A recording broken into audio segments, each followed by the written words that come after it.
देश विकास भी विरासत भी इस मंत्र को लेकर चल रहा है। इस बजट में भी इसके लिए भी बहुत महत्वपूर्ण और ठोस कदम उठाए गए हैं। 1 करोड़ पांडुलिपियों के लिए संरक्षण के लिए, मैन्युस्क्रिप्ट के लिए ज्ञान भारतम मिशन लॉन्च किया गया है। साथ ही भारतीय ज्ञान परंपरा से प्रेरित एक नेशनल डिजिटल रिपोजिटरी बनाई जाएगी। यानी टेक्नोलॉजी का भरपूर उपयोग किया जाएगा और हमारा जो परंपरागत ज्ञान है उसमें से अमृत निचोड़ने का भी काम होगा। साथियों, बजट में किसानों के लिए जो घोषणा हुई है वो कृषि क्षेत्र और समूची ग्रामीण अर्थव्यवस्था में नई क्रांति का आधार बनेगी। पीएम धन धान्य कृषि योजना के तहत 100 जिलों में सिंचाई और इंफ्रास्ट्रक्चर का डेवलपमेंट होगा। किसान क्रेडिट कार्ड की लिमिट 5 लाख तक होने से उन्हें ज्यादा मदद मिलेगी।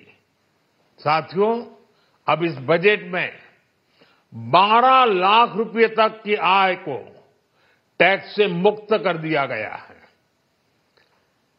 सभी आय वर्ग के लोगों के लिए टैक्स में भी कमी की गई है।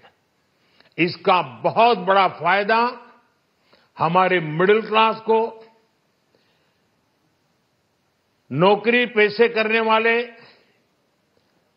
जिनकी आय बंधी हुई है ऐसे लोगों को, मिडिल क्लास को इससे बहुत बड़ा लाभ होने वाला है।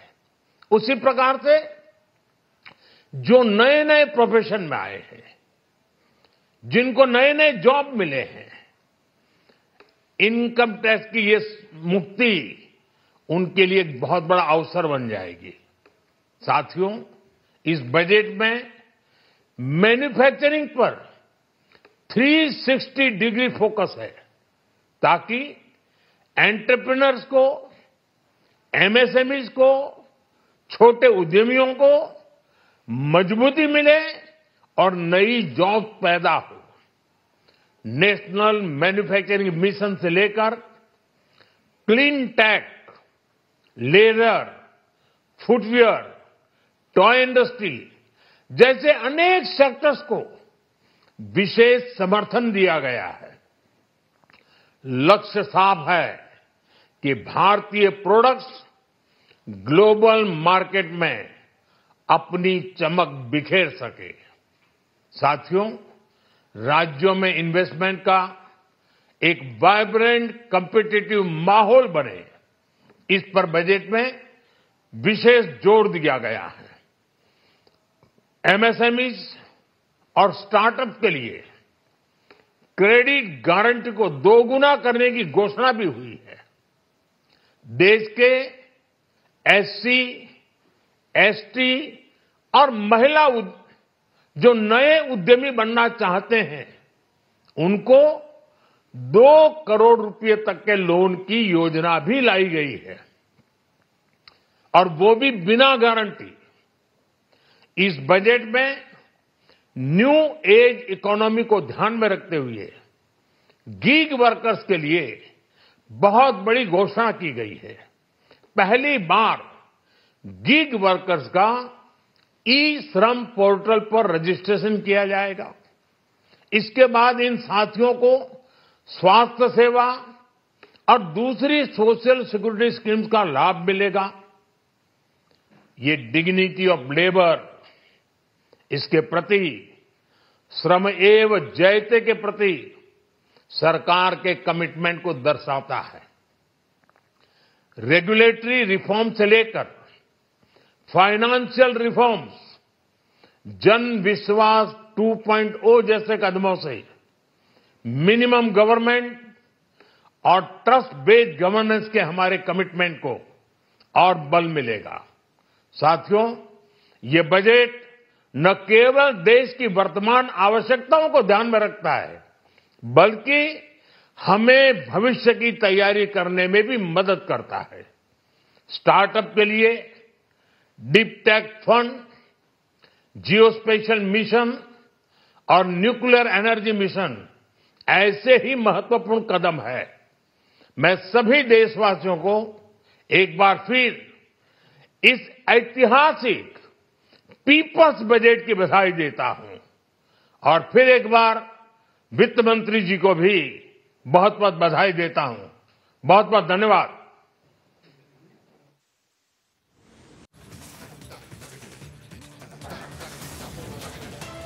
ಇವತ್ತು ಬಜೆಟ್ ಅನ್ನು ಮಂಡನೆ ಮಾಡಲಾಯಿತು. ಯಾವ ಯಾವ ಕ್ಷೇತ್ರಕ್ಕೆ ಎಷ್ಟೆಲ್ಲ ಅನುಕೂಲಗಳನ್ನು ಮಾಡಿಕೊಡ್ತಾ ಇದ್ದಾರೆ ಅನ್ನೋದ್ರ ಜೊತೆಗೆ ದಲಿತ ಮಹಿಳಾ ಸಮುದಾಯದವರಿಗೆ ದಮನಿತ ಸಮುದಾಯವನ್ನ ವಿಶ್ವಾಸಕ್ಕೆ ಪಡೆಯಲಾಗಿದೆ ಅಂತ ಹೇಳಿ ಮೋದಿ ಮಾತನಾಡಿದ್ರು. ಮೋದಿ ಹೊಸ ಬಜೆಟ್ ಎಲ್ಲರೂ ಕೂಡ ಖುಷಿ ಪಡುವಂತಹ ಬಜೆಟ್ ಅನ್ನ ಮಂಡನೆ ಆಗಿದೆ ಅನ್ನುವಂತಹ ವಿಶ್ವಾಸವನ್ನು ವ್ಯಕ್ತಪಡಿಸಿದ್ದಾರೆ. ದಮನಿತರಿರಬಹುದು, ಆ ಒಂದು ಸಮುದಾಯವನ್ನ ವಿಶ್ವಾಸಕ್ಕೆ ತೆಗೆದುಕೊಳ್ಳೋದ್ರ ಜೊತೆಗೆ ದಲಿತ ಮಹಿಳಾ ಸಮುದಾಯಕ್ಕೆ ಆರ್ಥಿಕ ಉತ್ತೇಜವನ್ನ ಕೊಡುವಂತಹ ಬಜೆಟ್ ಅನ್ನ ಮಂಡನೆ ಮಾಡಿದ್ದೇವೆ. ಆರೋಗ್ಯ ಕಾರ್ಯಕರ್ತರಿಗೆ ಸಾಮಾಜಿಕವಾಗಿ ಜೊತೆಗೆ ಹೂಡಿಕೆಗೆ ಈ ಬಜೆಟ್ ಉತ್ತೇಜನ ನೀಡಲಿದೆ ಅಂತ ಹೇಳಿ ಮೋದಿ ಈ ಒಂದು ಭಾಷಣದ ಮುಖಾಂತರವಾಗಿ ಹೇಳಿದ್ದಾರೆ. ಎಸ್ಸಿ ಎಸ್ಟಿ ಮಹಿಳೆಯರಿಗೆ ಬಜೆಟ್ನಲ್ಲಿ ಹೆಚ್ಚು ಒತ್ತನ್ನ ಕೊಡಲಾಗಿದೆ ಅನ್ನುವಂಥದ್ದನ್ನ ಕೂಡ ಮೆನ್ಷನ್ ಮಾಡಿದ್ದಾರೆ. ಆರೋಗ್ಯ ಕಾರ್ಯಕರ್ತರಿಗೆ ಸಾಮಾಜಿಕ ಭದ್ರತೆಯನ್ನು ಒದಗಿಸಲಾಗಿದೆ. ಹೂಡಿಕೆಗೆ ಈ ಬಜೆಟ್ ಉತ್ತೇಜನ ನೀಡಲಿದೆ ಅನ್ನುವಂತಹ ವಿಶ್ವಾಸದ ಮಾತನಾಡಿದ್ದಾರೆ. देश विकास भी विरासत भी इस मंत्र को लेकर चल रहा है। इस बजट में भी इसके लिए भी बहुत महत्वपूर्ण और ठोस कदम उठाए गए हैं। 1 करोड़ पांडुलिपियों के लिए संरक्षण के लिए, मैन्युस्क्रिप्ट के लिए ज्ञान भारतम मिशन लॉन्च किया गया है। साथ ही भारतीय ज्ञान परंपरा से प्रेरित एक नेशनल डिजिटल रिपोजिटरी बनाई जाएगी। यानी टेक्नोलॉजी का भरपूर उपयोग किया जाएगा और हमारा जो परंपरागत ज्ञान है उसमें से अमृत निचोड़ने का भी काम होगा। साथियों, बजट में किसानों के लिए जो घोषणा हुई है वो कृषि क्षेत्र और समूची ग्रामीण अर्थव्यवस्था में नई क्रांति का आधार बनेगी।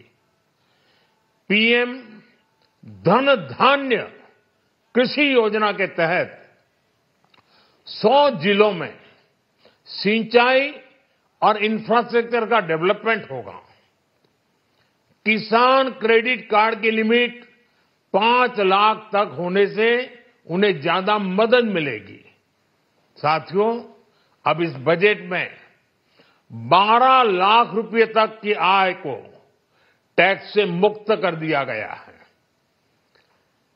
सभी आय वर्ग के लोगों के लिए टैक्स में भी कमी की गई है।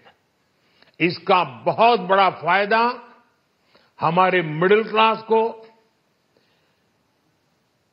नौकरी पेशे करने वाले जिनकी आय बंधी हुई है ऐसे लोगों को, मिडिल क्लास को इससे बहुत बड़ा लाभ होने वाला है। उसी प्रकार से जो नए नए प्रोफेशन में आए हैं, जिनको नए नए जॉब मिले हैं, इनकम टैक्स की ये मुक्ति उनके लिए एक बहुत बड़ा अवसर बन जाएगी। साथियों, इस बजट में मैन्युफैक्चरिंग पर 360 डिग्री फोकस है ताकि एंटरप्रेन्योर्स को, एमएसएमईज को, छोटे उद्यमियों को मजबूती मिले और नई जॉब पैदा हो। नेशनल मैन्युफैक्चरिंग मिशन से लेकर clean tech, leather, footwear, toy industry जैसे अनेक सेक्टर्स को विशेष समर्थन दिया गया है। लक्ष्य साफ है कि भारतीय प्रोडक्ट्स ग्लोबल मार्केट में अपनी चमक बिखेर सके। साथियों, राज्यों में इन्वेस्टमेंट का एक वाइब्रेंट कॉम्पिटिटिव माहौल बने, इस पर बजट में विशेष जोर दिया गया है। एमएसएमईज और स्टार्टअप के लिए क्रेडिट गारंटी को दोगुना करने की घोषणा भी हुई है। देश के एससी, एसटी और महिला जो नए उद्यमी बनना चाहते हैं, उनको 2 करोड़ रुपए तक के लोन की योजना भी लाई गई है, और वो भी बिना गारंटी। इस बजट में न्यू एज इकोनॉमी को ध्यान में रखते हुए गीग वर्कर्स के लिए बहुत बड़ी घोषणा की गई है। पहली बार गीग वर्कर्स का ई श्रम पोर्टल पर रजिस्ट्रेशन किया जाएगा। इसके बाद इन साथियों को स्वास्थ्य सेवा और दूसरी सोशल सिक्योरिटी स्कीम्स का लाभ मिलेगा। ये डिग्निटी ऑफ लेबर, इसके प्रति श्रम एव जयते के प्रति सरकार के कमिटमेंट को दर्शाता है। रेगुलेटरी रिफॉर्म से लेकर फाइनेंशियल रिफॉर्म्स, जन विश्वास 2.0 जैसे कदमों से मिनिमम गवर्नमेंट और ट्रस्ट बेस्ड गवर्नेंस के हमारे कमिटमेंट को और बल मिलेगा। साथियों, ये बजट न केवल देश की वर्तमान आवश्यकताओं को ध्यान में रखता है, बल्कि हमें भविष्य की तैयारी करने में भी मदद करता है।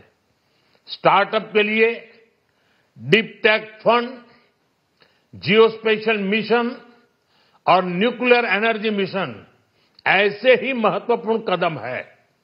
मैं सभी देशवासियों को एक बार फिर इस ऐतिहासिक पीपल्स बजट की बधाई देता हूं, और फिर एक बार वित्त मंत्री जी को भी बहुत बहुत बधाई देता हूं। बहुत बहुत धन्यवाद।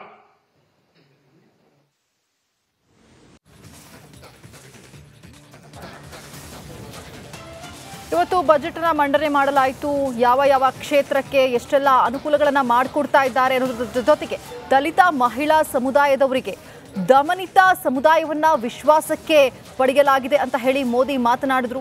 ಮೋದಿ ಹೊಸ ಬಜೆಟ್ ಎಲ್ಲರೂ ಕೂಡ ಖುಷಿ ಪಡುವಂತಹ ಬಜೆಟ್ ನ ಮಂಡನೆ ಆಗಿದೆ ಅನ್ನುವಂತಹ ವಿಶ್ವಾಸವನ್ನು ವ್ಯಕ್ತಪಡಿಸಿದ್ದಾರೆ.